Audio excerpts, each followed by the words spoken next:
Kata piutang mengacu pada pembayaran yang belum diselesaikan. Ini berarti perusahaan harus memperpanjang batas kredit pada pelanggannya. Sebagian besar bisnis menjual kepada pelanggan mereka secara kredit, yaitu mereka mengirimkan barang dan jasa mereka, kemudian mengirimkan faktur. Pembayaran dilakukan beberapa minggu kemudian. Bisnis melacak semua uang yang pelanggan mereka berutang kepada mereka dan menggunakan akun di buku besar. Inilah yang disebut dengan account receivable. Nah, sekarang bagaimana sih caranya kita melakukan pengakuan piutang? Kita bisa ilustrasikan nih pada tanggal 13 Maret 2020 PTA ingin menjual 100 unit inventory dengan harga jualnya $500 per unit. Nah, sedangkan harga belinya adalah $300 per unit. Dari transaksi tersebut kita dapat bikin sebuah jurnal. Seperti akun yang bakalan muncul itu adalah akun receivable, diisi di debit, dan dia itu kan karena 500 dikali 100 itu hasilnya 50.000 di daerah debit dan kreditnya yang terjual yaitu 50.000. Kemudian COGS masuk ke debit 30.000 dan inventorinya juga masuk ke kredit 30.000. Pokok pembahasan kita kali ini yaitu penilaian piutang. Untuk menentukan nilai piutang yang tercantum dalam laporan keuangan, perlu kita lakukan penyesuaian. Mungkinkah sih piutang bisa menjadi expense? Piutang dapat menjadi expense jika ada resiko ketidaktertagihan, misal bangkrut atau bencana alam. Oleh karena itu, perusahaan membuat cadangan piutang yang tidak tertagih setiap akhir periode dengan menggunakan metode allowance. Cadangan piutang ini disebut sebagai allowance for doubtful accounts yang disingkat dengan AFDA dan menjadi kontra dari account receivable. Ada dua cara menentukan atau menghitung nilai perkiraan piutang yang tidak tertagih. Yang pertama, menggunakan dasar penjualan kredit yang terjadi pada periode penghitungan piutang yang tidak tertagih atau disebut percentage of sales. Yang kedua, bisa menggunakan dasar piutang yang dimiliki oleh perusahaan, percentage of receivable. Yang pertama, kita bisa ilustrasikan cara penghitungan dasar penjualan kredit. Pada tahun 2019, PTA memiliki total penjualan kredit senilai $1.700.000. Berdasarkan analisis yang dilakukan oleh tim manajemen bahwa 2% dari penjualan kredit tersebut memiliki potensi untuk tidak tertagih.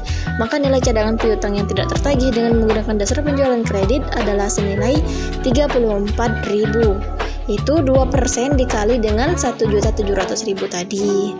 Bagaimana mencatat itu nilainya?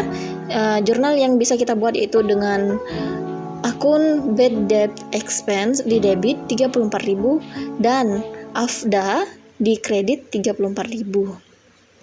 Kita bisa asumsikan bahwa saldo awal AFDA PTA adalah $100 berada di sisi kredit. Nah, ketika perusahaan memilih untuk menghitung cadangan piutang tidak tertagih dengan dasar piutang, maka yang harus dilakukan oleh perusahaan adalah mengelompokkan piutang-piutang tersebut sesuai dengan umur piutangnya. Kemudian baru membuat estimasi ketidaktertagihan masing-masing piutang berdasarkan umur tersebut. Dari ledger yang kita tampilkan bisa dilihat bahwa AFDA yang akan dijurnal pada jurnal penyesuaian tahun 2019 adalah hasil pengurangan dari AFDA dari tabel piutang tidak tertagih dengan saldo awal AFDA yaitu sebesar $355. Dari mana dapat $355 itu? Yaitu $455 dikurangi $100. Hal ini dikarenakan nilai AFDA yang berasal dari tabel adalah AFDA keseluruhan, yaitu AFDA sebelum tahun 2019 ditambah dengan AFDA yang terjadi pada tahun 2019. Hal ini karena AFDA dihitung dari piutang merupakan akun real dan nilainya merupakan gabungan dari keseluruhan piutang yang dimiliki oleh perusahaan, baik piutang yang terjadi pada tahun 2019 maupun piutang yang terjadi sebelum tahun 2019. Sehingga jurnal yang bisa kita buat untuk pengakuan piutang tidak tertagih pada tahun 2019 yaitu dengan menggunakan akun bad debt expense di debit dengan total 355 dan AFDA-nya di kredit 355. Kita beralih ke topik berikutnya yaitu penghapusan piutang. Mungkin gak sih piutang perusahaan dihapus? Nah, beberapa kondisi bisa menyebabkan piutang perusahaan dihapus, misalkan tidak dapat dilacak keberadaannya karena bencana alam, meninggal, atau kabur. Maka perusahaan boleh menghapus piutang tersebut.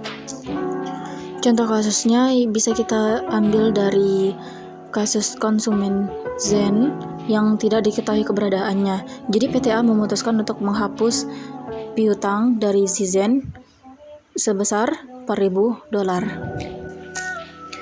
Kita ke topik terakhir yaitu recovery piutang.